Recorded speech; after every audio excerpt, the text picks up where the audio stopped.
एक बार फिर से स्वागत है आपका गवर्नमेंट अलर्ट फॉर ऑल के इस यूट्यूब चैनल पर।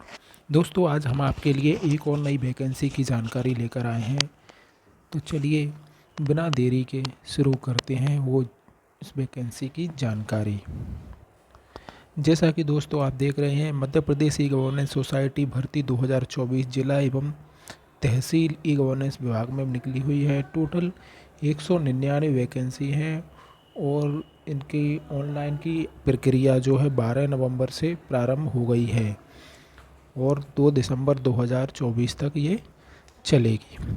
तो दोस्तों चलिए आपको बताते हैं कि किस ज़िले में कितनी वैकेंसीज निकली हुई।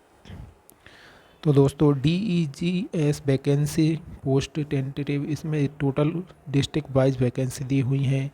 कौन से ज़िले में कितनी वैकेंसी हैं, किस पोस्ट की वैकेंसी हैं और किस कैटेगरी की वैकेंसी हैं। तो दोस्तों ये मैं आपको सभी वैकेंसी के बारे में तो अभी डिटेल में बताऊंगा कि ये नोटिफिकेशन आप कहाँ से डाउनलोड कर सकते हैं। बाकी टोटल 165 वैकेंसी निकली हुई हैं।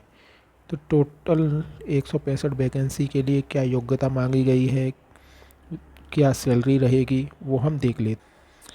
तो दोस्तों, मध्य प्रदेश राज्य इलेक्ट्रॉनिक विकास निगम लिमिटेड मध्य प्रदेश के विभिन्न जिलों की ई गवर्नेंस सोसाइटी में जिला ई गवर्नेंस प्रबंधक, सहायक प्रबंधक और वरिष्ठ प्रशिक्षक तथा प्रशिक्षकों के पद हेतु अर्हता सूची तैयार करने वाली नियमावली।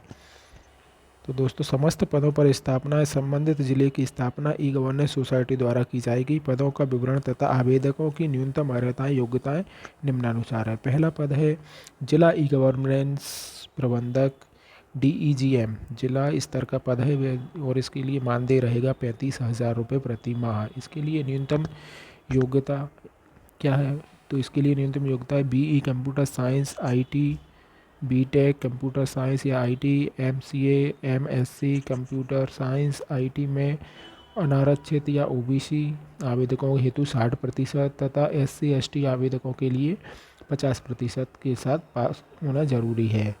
प्लस CS या IT स्ट्रीम में वैध गेट स्कोर कार्ड अनिवार्य है। ऐसी दूसरी वैकेंसी है वरिष्ठ प्रशिक्षक लैंड ट्रेनर, जिला स्तर पर ई दक्ष केंद्र में ये वैकेंसी है। इसका भी वेतनमान 35,000 प्रति माह है। इसकी योग्यता है BE कंप्यूटर साइंस या IT या BTech कंप्यूटर साइंस या IT में, MCA MSc कंप्यूटर साइंस या IT में या मान्यता प्राप्त विश्वविद्यालय से किसी भी संकाय में पूर्णकालिक स्नातक प्लस DOEA CC या NIELIT से B लेवल प्रमाण पत्र में अनारक्षित OBC आवेदकों को हेतु 60% तथा SC ST आवेदकों हेतु 50% के साथ उत्तीर्ण होना अनिवार्य है। दूसरी योग्यता इसमें CS या IT स्ट्रीम में वैध गेट स्कोर कार्ड अनिवार्य है। फिर इसके बाद आती है तीसरी वैकेंसी प्रशिक्षक की।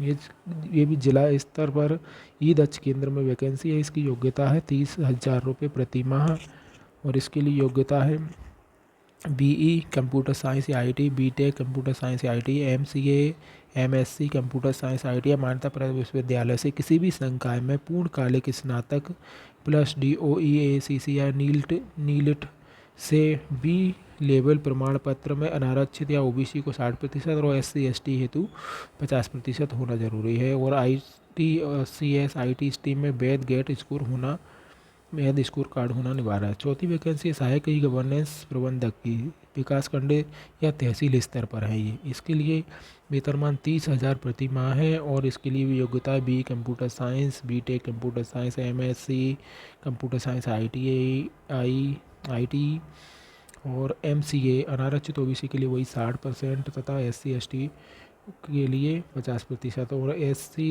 IT ST में वैध गेट स्कोर कार्ड अनिवार्य है। मतलब सभी के लिए योग्यता सेम ही रहेगी दोस्तों। उत्तरदायित्व ये अलग अलग दिए हुए हैं, किसके क्या है उत्तरदायित्व है, किस किस को क्या क्या किस प्रकार का कार्य करना है। तो योग्यता के बाद हम देखते हैं न्यूनतम आयु की। सभी पदों के लिए आयु दिनांक 1/1/2024 को न्यूनतम 18 वर्ष से अधिकतम 40 वर्ष तक होना चाहिए। मध्य प्रदेश से स्थायी निवासी आवेदकों को निम्न संवर्गों निम्नानुसार छूट भी दी जाएगी। जैसे पुरुष आरक्षित के लिए मध्य प्रदेश के मूल्यवासी के लिए 40 वर्ष है, पुरुष आवेदक शासकीय निगम मंडल या कहीं दूसरी जगह जॉब कर रहे हैं तो उनके लिए 45 है। पुरुष अनारक्षित वर्ग SC ST की और अन्य पिछड़ा वर्ग के लिए 45 वर्ष। पुरुष आवेदकों के लिए जो शासकीय निगम मंडल या स्वशासी संस्था में कर्मचारी उनके लिए 45 वर्ष। महिलाओं के लिए इसमें 45 वर्ष आरक्षित है और आरक्षित के लिए भी 45 वर्ष है। महिला आवेदक आरक्षित और अनारक्षित दोनों की 45 वर्ष है। ठीक है। नोट, आयु के संबंध में मध्य प्रदेश शासन द्वारा समय समय पर जारी दिशा निर्देश लागू होंगे। दोस्तों, इसके लिए आपको ऑनलाइन आवेदन आमंत्रित किए गए हैं, जो आपको ऑनलाइन ही आवेदन करना है और इसकी चयन प्रक्रिया भी ऑनलाइन ही वरिष्ठता सूची तैयार की जाएगी, उसके आधार पर होगी। वरीयता सूची में रिक्तियों की संख्या के आधार पर चयन सूची तैयार की जाएगी। रिक्त पदों में 2 गुने अभ्यर्थियों की प्रतिशत सूची जो है तैयार की जाएगी। ये इसकी पूरी डिटेल दिया। आपको कहाँ से मिलेगा ये नोटिफिकेशन, क्या क्या दिया है, बाकी कैसे आवेदन करना है, इसकी जानकारी के लिए चलते हैं पोर्टल। तो दोस्तों, इस वैकेंसी के बारे में जानकारी के लिए आपको सबसे पहले MP ई सर्विस की साइट ओपन करूँगी। जैसे ही आप ओपन करेंगे उस पर यहाँ पे ये दिया हुआ है कि वैकेंसी कितनी है, कैसे क्या करना है, ऑनलाइन कैसे करना है। बाकी एक और साइट दी हुई है दोस्तों, MPSEDC। जैसे ही आप MPSEDC निकालेंगे उसके बाद आप ऐसे ही यहाँ पर आएंगे अबाउट में। अबाउट के बाद नीचे वैकेंसी के बाद आप MPGD इसको, तो यहाँ पर भी पूरी जानकारी दी हुई है। इसको आप अच्छे से पढ़ लीजिए। और जो नोटिफिकेशन है ये देखिए, आवेदन प्रारंभ की दिनांक 12 नवंबर 2024 से, आवेदन जमा करने की अंतिम तिथि 2 दिसंबर 2024 है। इसमें मानदेय भी दिया हुआ है कि 35,000, बाकी मानदेय वगैरह सब कुछ दिया हुआ है। और रूल बुक के लिए आपको रूल बुक कहाँ से मिलेगी, यहाँ से आप रूल बुक डाउनलोड कर सकते हैं। और वैकेंसीज यही इसमें वैकेंसी वाली लिस्ट दी हुई है। तो चलिए अब हम आपको बताते हैं कि ऑनलाइन कैसे करना। तो दोस्तों, ऑनलाइन करने के लिए आपको सबसे पहले गूगल में सर्च करना होगा MP ई सर्विस। जैसे ही आप MP सर्विस खोलेंगे, यहाँ पर आपको लिखेगा सिटीज़न लॉगिन, इस पर क्लिक करना है। सिटीज़न लॉगिन पर जैसे ही आप क्लिक करेंगे आपके सामने एक लॉगिन का विंडो खुलेगा। या अगर आपने पहले से इस पर अपनी ID नहीं बना रखी है तो आप यहाँ पर साइन अप करके आप अपनी ID बना सकते हैं। साइन अप कर अपनी ID बना सकते हैं। यदि आपके पास पहले से रोज़गार पंजीयन वगैरह है तो उसमें आपकी ऑलरेडी ID बनी हुई है, उसी से आपको लॉगिन करना है। तो चलिए लॉगिन करते हैं। जैसे ID पासवर्ड डाला, यहाँ पर कैप्चा डाला,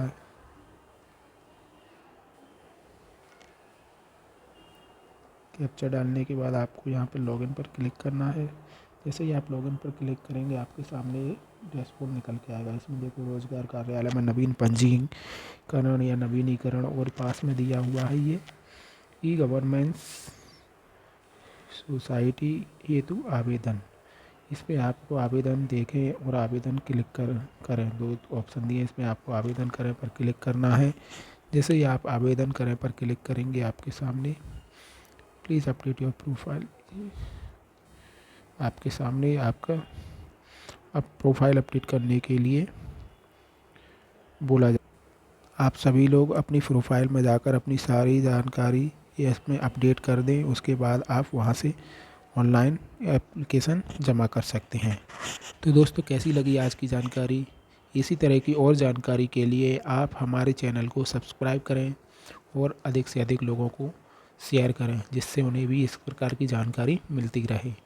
धन्यवाद। आज मिलते हैं अगली वीडियो में।